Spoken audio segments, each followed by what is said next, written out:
Huh? Huh? Huh?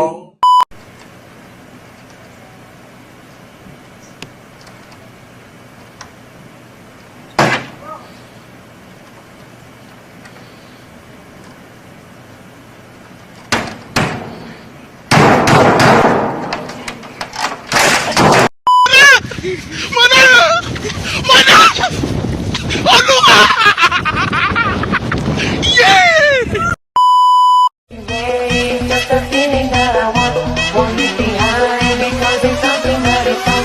It's on my mind. I guess it goes that.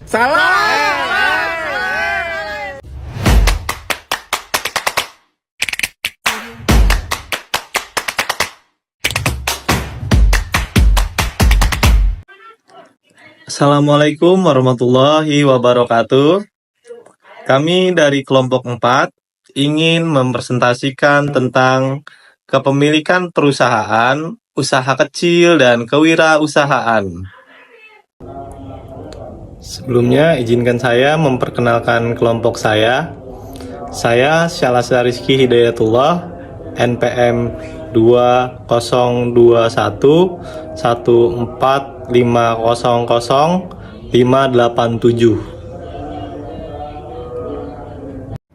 Halo, perkenalkan nama saya Samita Anissa Rahmania dengan NPM 2024 14500 123.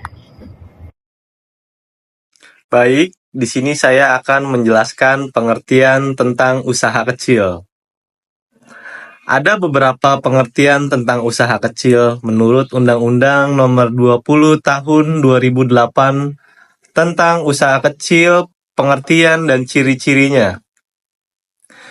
Usaha kecil adalah usaha ekonomi produktif yang berdiri sendiri yang dilakukan oleh perorangan atau badan usaha yang bukan merupakan anak perusahaan atau bukan juga cabang perusahaan yang dimiliki, dikuasai, atau menjadi bagian baik langsung maupun tidak langsung dari usaha menengah atau usaha besar yang memenuhi kriteria kekayaan bersih paling banyak 200 juta, tidak termaksud tanah dan tempat bangunan usaha, atau memiliki hasil usaha paling banyak 1 miliar per tahun, serta mempunyai tenaga antara 5 sampai dengan 19 orang.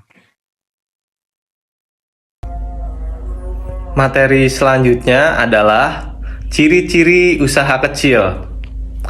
Yang pertama, jenis barang atau komoditi yang diusahakan umumnya sudah tetap, tidak gampang berubah. Yang kedua, lokasi atau tempat usaha umumnya sudah menetap dan tidak berpindah-pindah. Yang ketiga, pada umumnya sudah melakukan administrasi keuangan, walau masih sederhana. Keuangan perusahaan sudah mulai dipisahkan dengan keuangan keluarga. Yang keempat, sudah memiliki izin dan persyaratan legalitas lainnya, termaksud NPWP. Yang kelima, pengusaha sudah memiliki pengalaman dalam berwirausaha. Yang keenam, sebagian sudah akses ke bank dalam hal keperluan modal.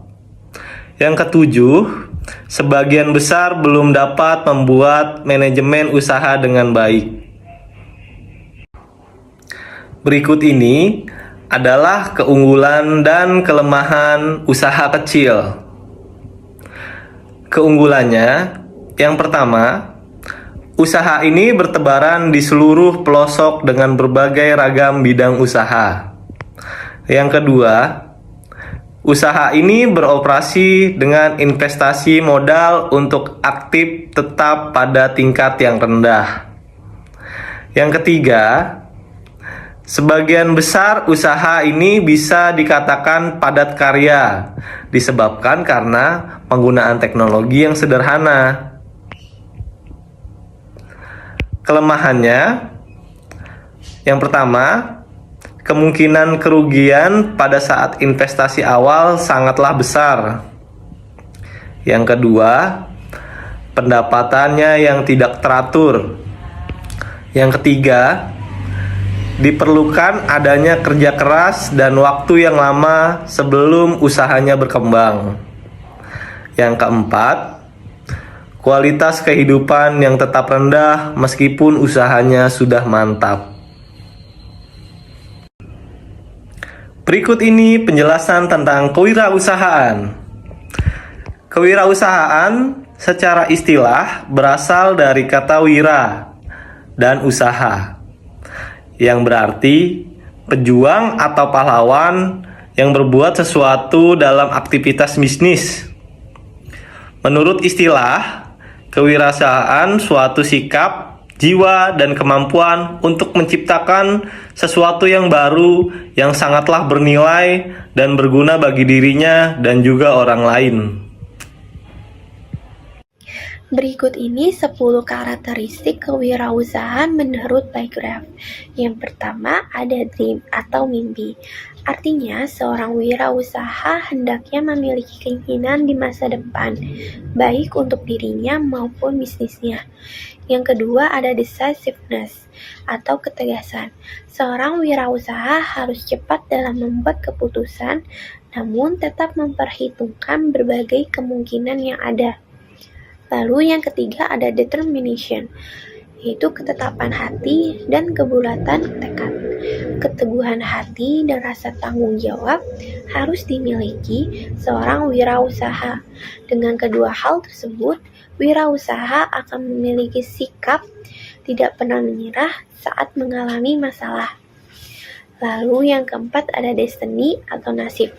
Mereka ingin bertanggung jawab atas nasib mereka sendiri daripada bergantung kepada seorang atasan.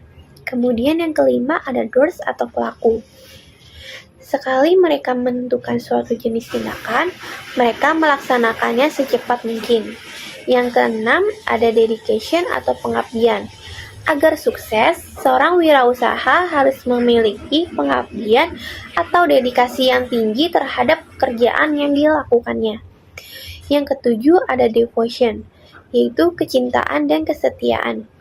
Menurut Bygraph, bahwa karakteristik seorang wirausaha harus fokus dan tak kenal lelah, karena bisnis yang dilakukan akan menyita banyak waktu, sehingga wirausaha harus fokus, semangat, mencintai pekerjaannya, dan pandai membagi waktu. Kemudian yang kedelapan ada details atau terperinci.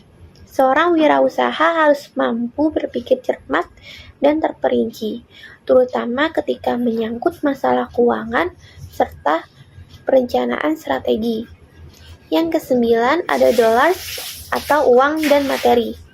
Kekayaan bukanlah target utama yang harus dicapai seorang wirausaha, karena saat menjalankan bisnis ada banyak hal yang harus diperhitungkan, seperti waktu, tenaga, pikiran, strategi, serta usaha.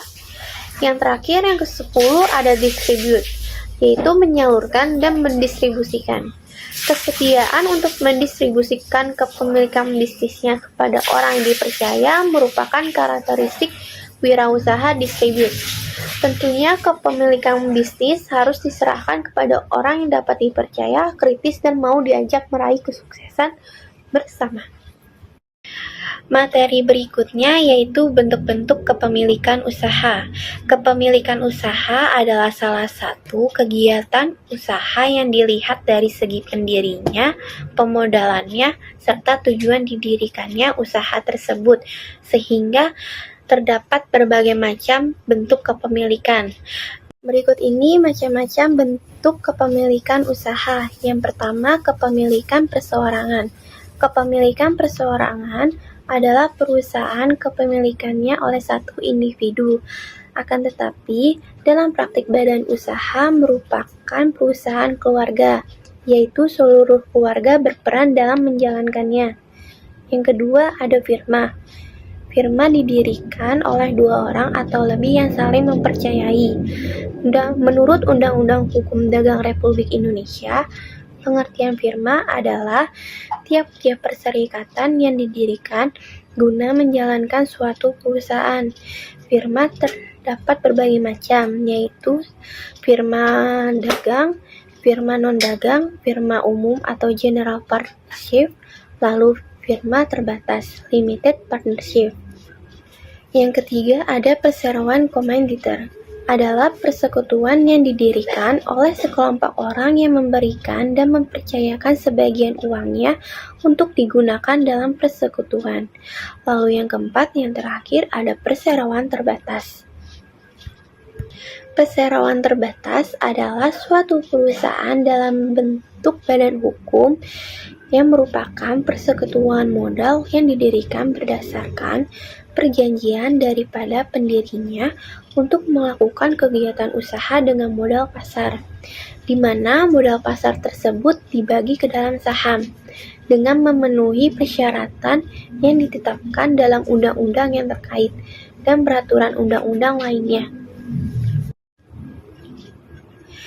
Setelah penjelasan dari materi usaha kecil, kewirausahaan, dan bentuk kepemilikan usaha, maka kesimpulannya yaitu usaha kecil adalah usaha ekonomi produktif yang berdiri sendiri, yang dilakukan oleh perorangan atau badan usaha yang bukan merupakan anak perusahaan.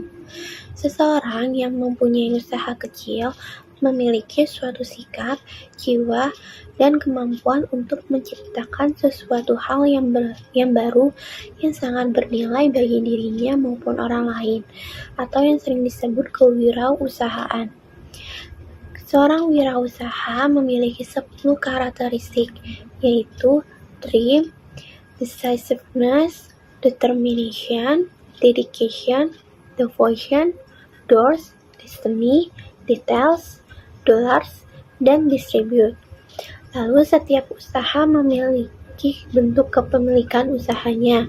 Yang pertama ada kepemilikan perseorangan, yang kedua firma, lalu yang ketiga perseroan komanditer, lalu yang terakhir ada perseroan terbatas.